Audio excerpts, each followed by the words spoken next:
अस्सलाम वालेकुम viewers, welcome back to my YouTube channel daily tips with Asma.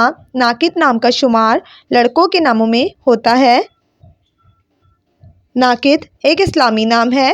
नाकिद नाम की इब्तदाई तारीख हिंदी ज़बान से निकलती है। नाकिद नाम की लड़कों के लिए खुशकिस्मत नंबर 9 माना जाता है। नाकिद नाम का मतलब है तहकीक करने वाला। खुशकिस्मत दिनों में मंगल और जुमेरात का दिन शामिल है। नाकिद नाम का शुमार इंटरनेट पर सबसे ज़्यादा सर्च होने वाले नामों में से होता है। खुशकिस्मत धातों में हिंसों के हिसाब से तांबा शामिल है। नाकिद नाम के अफराद के लिए मुआफिक रंगों में काला, नीला और सुर्ख रंग शामिल है।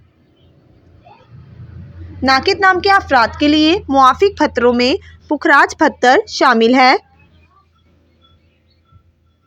फ्रेंड्स, अगर आप अपने नाम का मतलब जानना चाहते हैं तो कमेंट बॉक्स में अपना नाम लिखें। इंशाअल्लाह हम आपके नाम की वीडियो ज़रूर बनाएंगे।